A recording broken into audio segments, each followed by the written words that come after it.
Welcome to This Week in East Brunswick, the town's own news and information program. Tonight, we'll see a preview of the new exhibit at the Quietude Garden Gallery in East Brunswick. Also, for all of you sports enthusiasts, former Miss Olympia Carla Dunlap was in town to help open the new Sports Authority store on Route 18. On Your Pet Doctor, Dolly Vasta and Dr. Brian Johnson will discuss the use of insecticides around your pets. And Jodi Greengarten from the Teen Library Connection will review Troop Beverly Hills. This and more coming up, but first a look at next week's schedule on Channel 8. Monday at 10 a.m., tune in and tone up with Look Great, Feel Great. And at 10:30 Monday, it's Stories for the Kids. Tuesday at 7 p.m., watch In Print from the city of Beverly Hills, followed by Around the District at 7:30, which will cover elected versus appointed school boards. Wednesday evening at 7:30, Dolly Vasta talks with set designer Vern Smith on For Art's Sake. And at 8 p.m. Wednesday, The Arts looks at the New Jersey Teen Arts program. Thursday at 7 and 8, we'll have an all-new This Week in East Brunswick. And at 7:30, Aging Aspects visits the McCarrick Care Center in Somerset.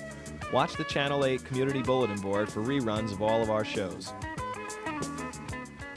Hello, I'm Sheila Tao. Welcome to Quietude Sculpture Gallery in East Brunswick, New Jersey.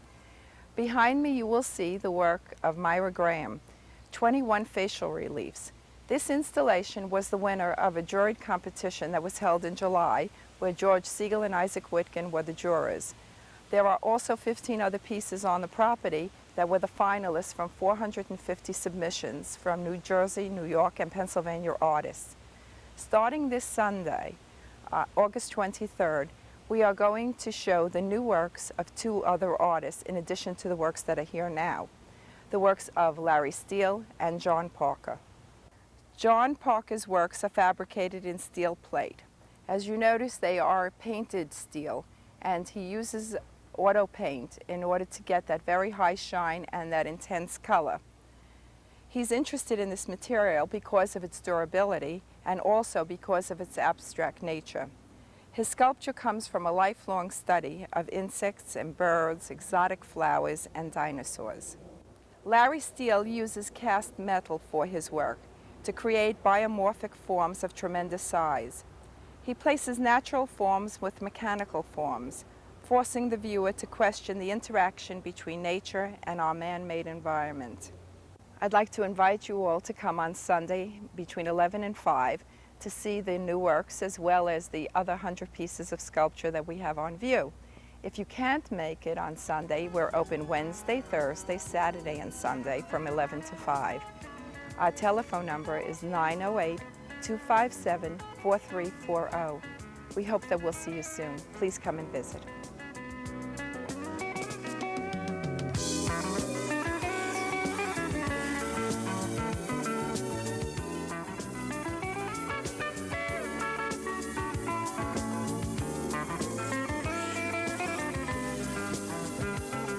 Hi, welcome back once again to Your Pet Doctor. I'm Dolly Vasta and my co-host. I'm Dr. Brian Johnson from the Cranberry Veterinary Hospital in East Brunswick.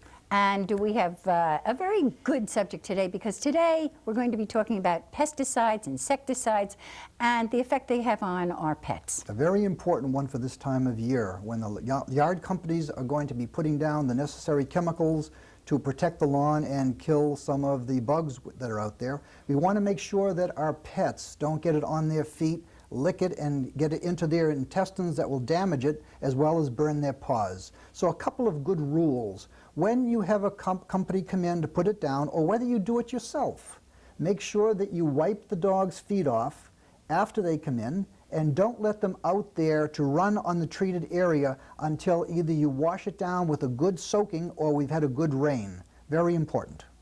Okay, what about within the house? Now, you know, a lot of us have stuff in our garages, and that can be just as dangerous to an animal as it can to a toddler, because an animal really has that kind of curiosity that a toddler has. Things have progressed a great deal over the last few years. There are certain chemicals available now. Pyrethrins, they're actually made from the chrysanthemum, and the permethrins, which are a synthetic copy of these things. They're very safe, they're very effective. The pyrethrin is a part of most flea sprays that we have, most of the tick sprays, but they're highly effective.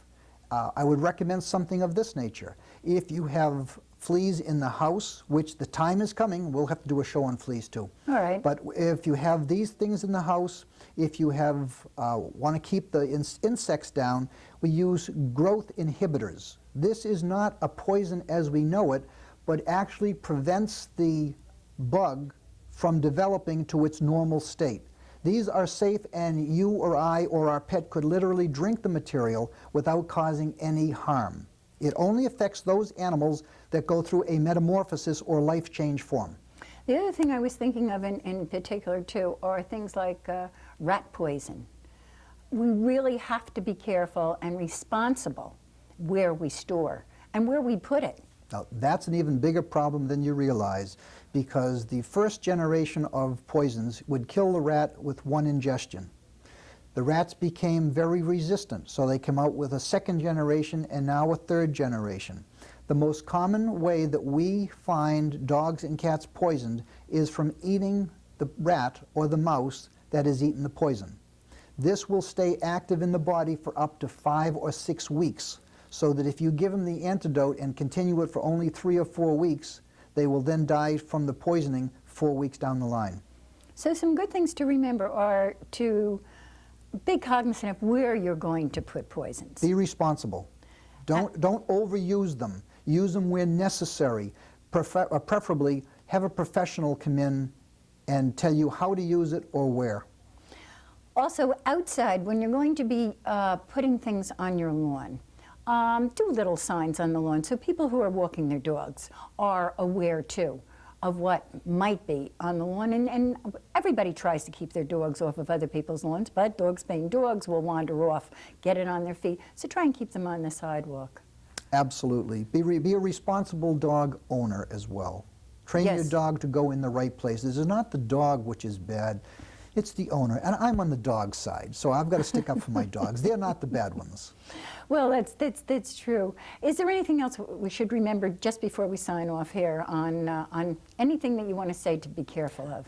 Just use it, follow the directions. If it says to use it twice a week, don't think it's better to use it 4 times a week.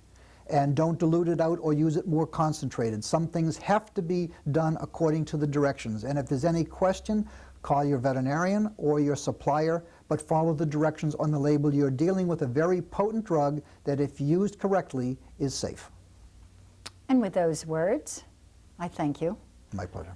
We'll see you all next week, and do we have fun, because we're going to be starting our series about how to pick out a pet. And by the way, if you have any questions that you really want to ask us, just send in a postcard to Channel 8, the library, East Brunswick, New Jersey, 08816. Take care. We'll see you all.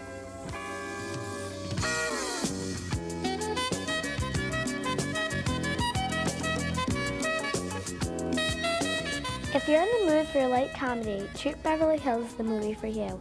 Shelley Long stars as a rich Beverly Hills mother, Phyllis Neffler. She's going to become the leader for her daughter Hannah's troop, the Wilderness Girls.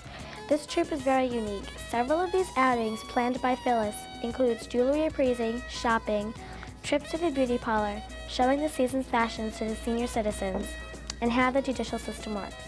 They even have an unusual approach to selling door-to-door cookies. Instead, they have a big sing-a-thon. After a while, they find themselves in competition with another troop, the Red Feathers. Phyllis is determined to prove herself a worthy individual, engulfed by the Beverly Hills luxury. By winning the Jamboree, she can achieve this, but it will be difficult because she has no wilderness experience. I like this movie a lot because it was funny and entertaining. Hi, welcome to Blooming Acres on this beautiful summer day. It's the time of year when different perennials continue to bloom, and right now one of the most spectacular are the lilies.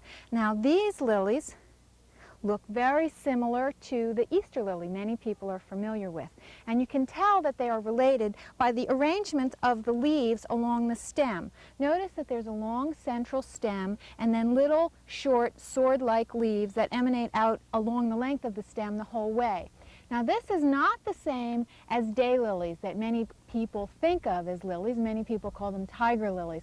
They are actually not true lilies and are totally unrelated group of plants. However, there is a similarity in appearance of the flower. Now these are actually true tiger lilies. They have the little speckles on the petals, and they produce these seed pods which need to be removed because when you allow the seeds to develop, it takes away the strength from the bulb, which is underground. Now lilies come back every year, and in most cases more spectacularly each year. They are planted in the fall and can be propagated by removing the little bulblets that are attached to the bulb at the base.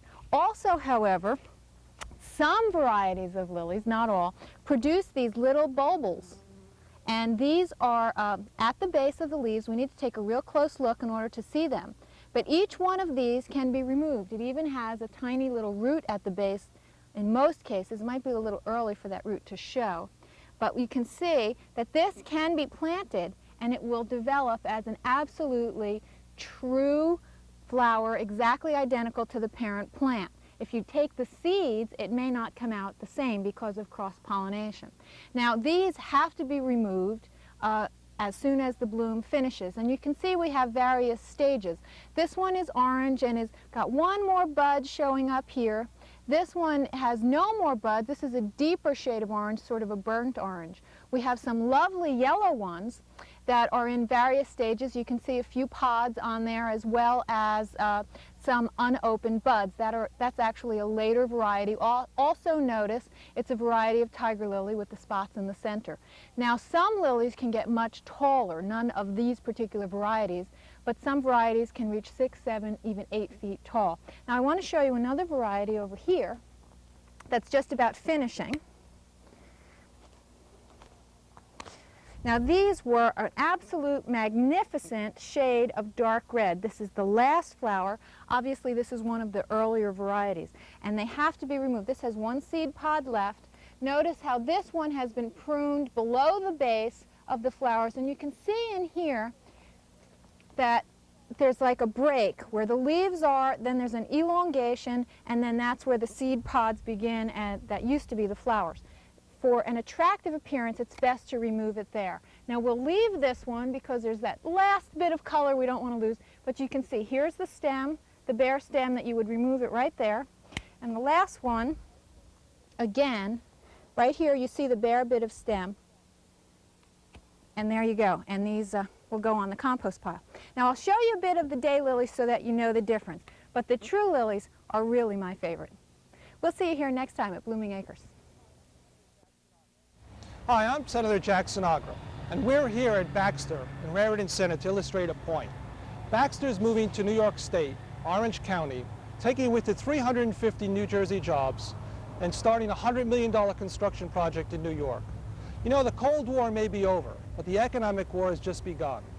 Pennsylvania, New York, and states down south are stealing our jobs, our businesses. Baxter didn't have to move. The problem was we didn't know about it in time to save it. That's why I'm asking you, if you work for a company, if you own a company, if you're considering moving outside New Jersey, please contact my office. The number is on the screen, and we will get involved. It's a war, and we're willing to fight it for you. Thank you.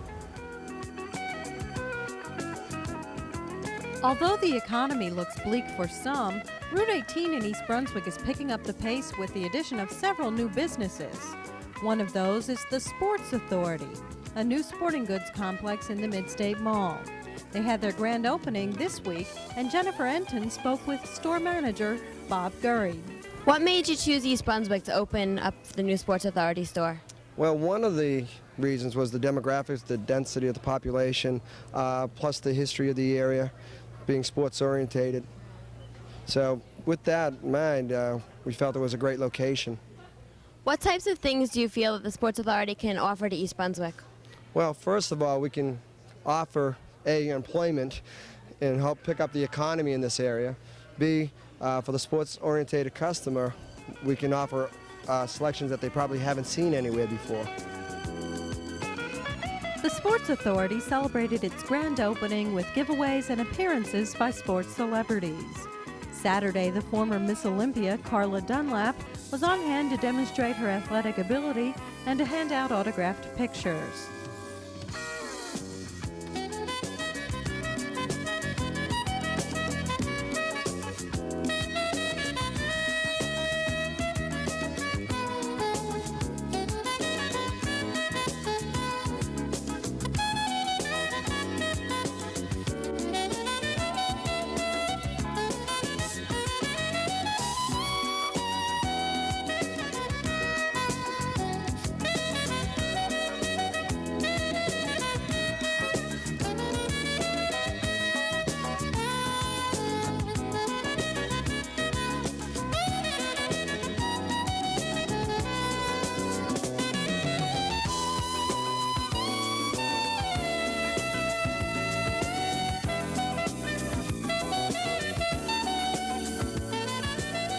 At the library Monday night, the Youth Services Department sponsored a pet parade. Children brought in their favorite stuffed animals to be judged and were also treated to stories about pets and a movie. Following the film, the children found their pets in the next room with awards like the wildest pet or the most unusual pet. Everyone then celebrated with the pet parade. For information about other youth services activities, call the library at 390-6789.